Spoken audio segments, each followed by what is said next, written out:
a few years ago, I put aside the part of me that wanted to write. 5 years ago, I would have been like, oh my God, I'm hanging out with Jim Lee. But today I'm like, oh my God, I'm hanging out with John. That's good. That's all just so that, I know you're used to the DSLR. There's good thing about DSLR, and then there's crappy things. This is the Canon T2i. Arguably, this is the camera that started all of this. I'm now at the halfway mark for this deadline of clear, and I figured now would be the perfect time to show you guys how I make these videos. This is what I use for some of my driving shots. I'll clamp this onto the headrest of my car. Hopefully I'm not damaging it too much. Anyways, this is great. You can put it on anything. You can put it on the side of this, put it on this, and this. It's like a Swiss Army knife. You can even use it to grab a coffee mug. That was totally unsafe. I've broken enough things in the studio. So another thing I use to record my artwork is this thing called OBS. It has all of these recording features, so this is what I use to do a video capture of my screen.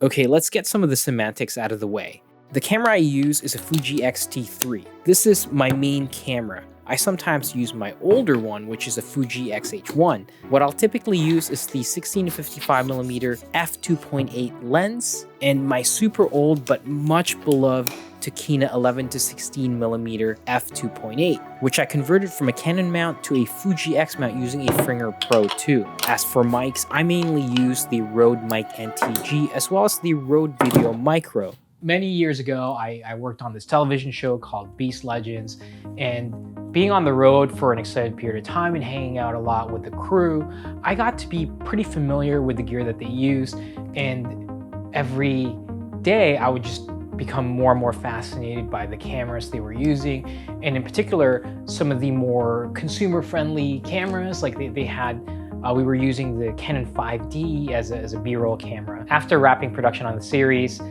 when I came back home, I found out that there is an even more consumer version of that camera, which is this one right here, which is the Canon T2i. Now, when I first got this camera, my main purpose was actually to take photos. I really enjoyed street photography, and in particular, I really like taking pictures of buildings because buildings don't move, so I have the ability to sit there and properly compose the scene. And honestly, I would sometimes use it for reference because I was still really learning and improving the way I draw background, so that was really helpful for that.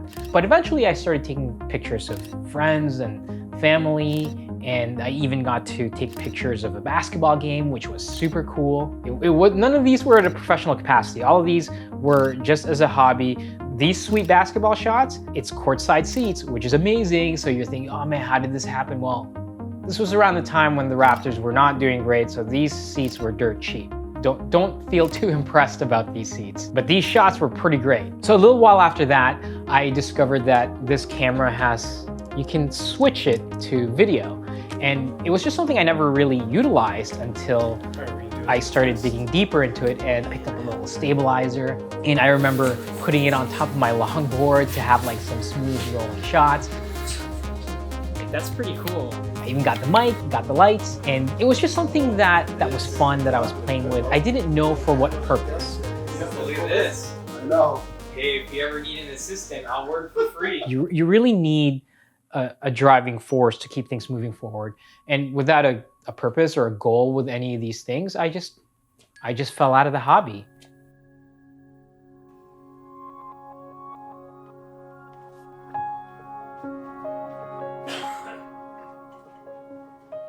So fast forward to the production of Clear, which is the first creator-owned book that I was working on. And around this time, I was going through this pretty intense deadline. And for some reason, I thought this is the perfect time to start filming my process. Up to this point, the only thing I've really done is I filmed my art process, kind of doing the Inktober thing. It was really more focused on the drawing. And that was fine, but I think creatively it didn't feel sustainable because the two things still felt separate to me. There was me playing with my cameras and me drawing. So I thought combining the two would solve that. But even though I was filming my art, it still felt very separate. And it wasn't until I dove deeper into this whole YouTube thing and I found the work of this guy that I'm sure all of you know if you're into anything YouTube, and his name is Casey Neistat.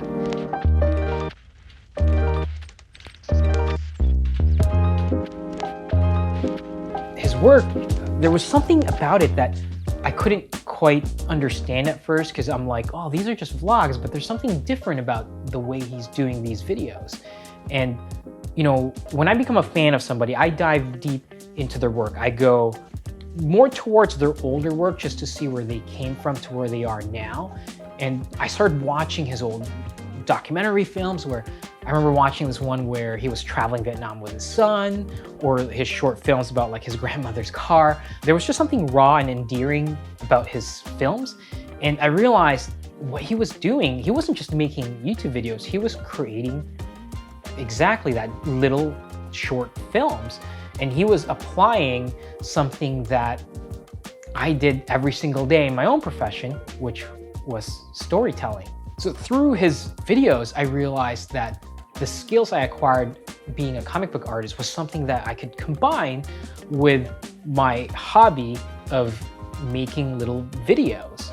And I thought filming the process of this deadline was the perfect solution of combining the two things.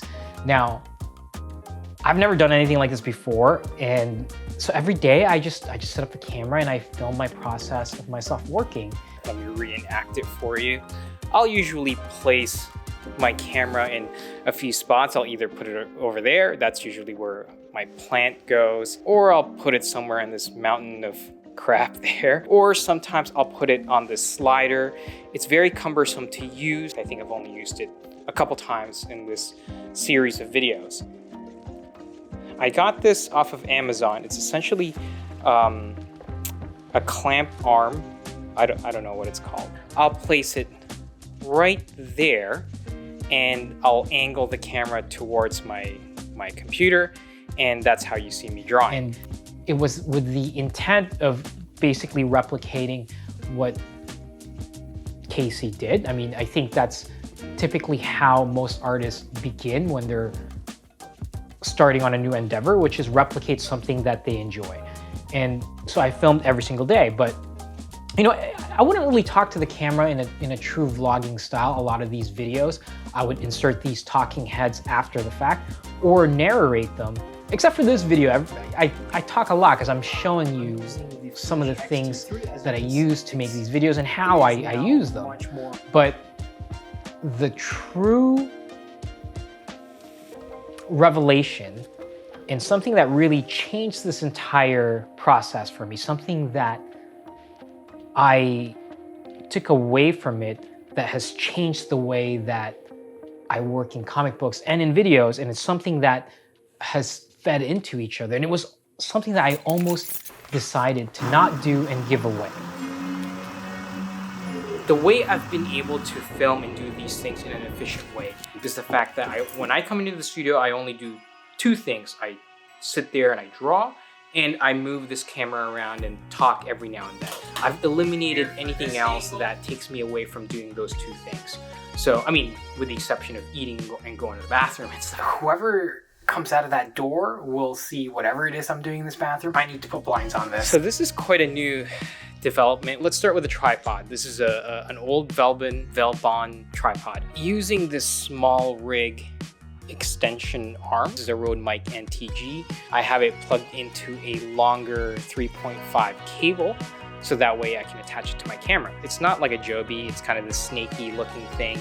Attached to it is this Lilliput 4K external monitor. I don't actually know if it's 4K. Anyways, it gets the job done, so that way I can actually look at my shot and see whether it's composed properly. Right now, I have no clue how this thing is framed. Also, I have no clue whether I have like boogers in my nose or something like that. This is a tripod dolly. what you do is you can convert any tripod into a dolly. So this allows me to move this thing around super easily.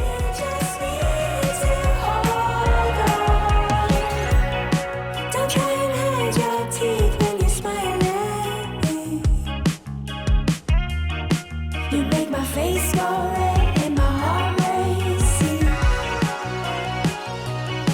I can feel your eyes when you're looking at me. Trying camouflage, but I still see.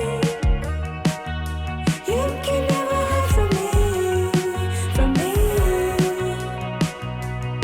And you know that when the stars align, you can't hide from it. So come with me now.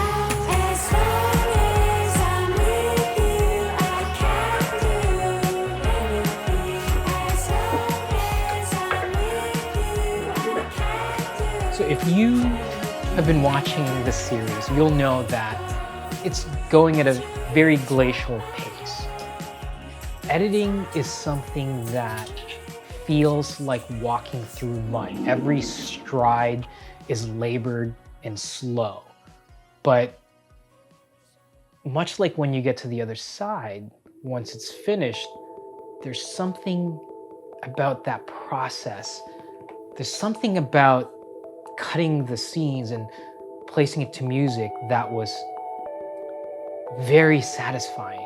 And at the time, because my goal was to try to release these videos daily, now not on the day that the events happened, but I was gonna give myself a 2-week buffer and then start releasing the videos every day. Anyways, it didn't happen.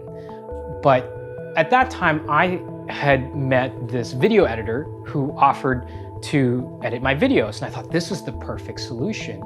His name is Jami, and he's a fantastic editor. In fact, he edited episode 2 of A Work in Progress. He brought a certain polish to the video, something that I just didn't have the skill sets to do. But in handing him over episode 2, he would edit the videos, and then we would go back and forth and collaborate on the structure of the video.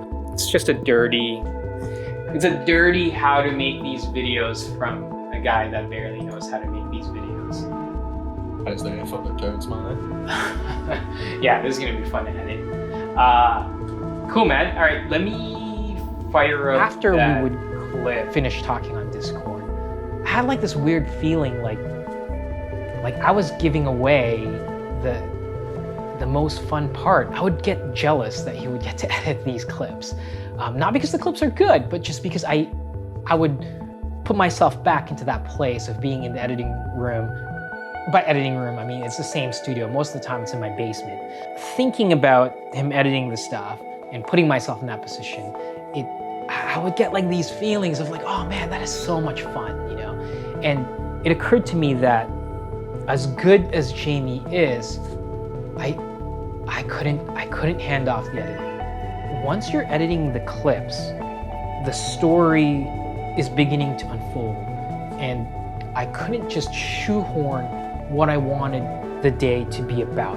There's just something so personal about editing, something that everybody has a different rhythm, right? Everybody walks differently, everybody talks differently. And I realized that with somebody else editing my work, as polished as it was, it didn't feel like me. And there was also something I was discovering with editing, something that would bring back a part of me that I had put away for a very long time. So a few years ago, I really focused my career on writing and drawing. There was just something about that aspect of creative control that is extremely fulfilling as a comic book artist, or as any artist. The process of doing all of it felt right to me. Here I was, working in the comic book industry, writing about heroes and optimistic stories, and I couldn't convincingly write about heroes and hope when I didn't feel there was any. I just didn't want to write.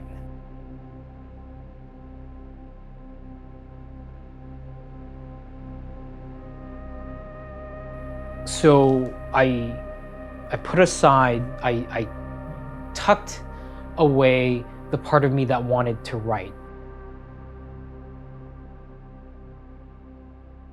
Writing is just so personal, and with art, even though I put a lot of myself in it, I could also detach myself from the art. I can compartmentalize the craft of it, just me executing and drawing. I could just as easily remove my emotions from it, for a time anyways.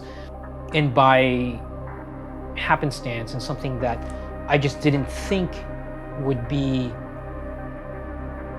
how I would come back to writing, is, believe it or not, it's through creating these videos. You know, I found out that the editing process was extremely crucial in discovering what these videos should be about. And in editing, I would uncover what the stories are supposed to be, you know, what the narrative is, what the structure of the story is. When I started editing this series, it dawned on me that what I was doing was using the exact same muscles that I would access when I'm writing the comic books. That exact muscle, that exact creativity, that aspect of me that I had tucked away was beginning to return through editing these videos and discovering what each video is about. I had opened WordPress, WordPerfect, whatever, again for the first time, and I started writing. The thing about the artistic journey is that we all start here and our goals are somewhere over there. And we think that, and rightfully so, we always take one step forward to get closer and closer to that goal. But in my younger years, I tend to avoid any detours because I thought they were distractions that would take me away from my main directive. Now with experience, I realized that these detours, these distractions, are creative endeavors that, much like a movie or a video game, when you go on these side quests and missions, you'll usually acquire a new skill that you wouldn't have learned if you stayed on that main path. And these skills, once brought back, was something that helped me get further along and get closer to what my goals are. It puts my goals closer and much more within reach. For me, it was making these videos, it was filming them, editing them, but for you, it might be something else. It might be something completely different, something that taps a different aspect of your brain, your creativity. These side quests and these detours, unbeknownst to us at the time that we're embarking on that side mission, is something that will get us closer and closer to our goal and closer to that better version of you. The passion that I feel for filming these videos and editing these videos, it's a fire that I'm able to grab and bring with me to my comic book work. And in return, the skills that I'm continuing to develop with my comic book work, I'm able to bring back to my video work, and the skills that I learned from my video work, I'm able to bring back to my comic book work. So at this point, the act of creating these two different things in my brain, it's now one thing, which is just the act of storytelling. Even though they take me a long time to release, we're only at the halfway point of this series, and I hope you stay tuned for the rest of it.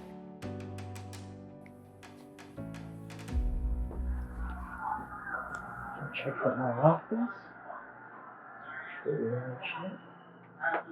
Computer.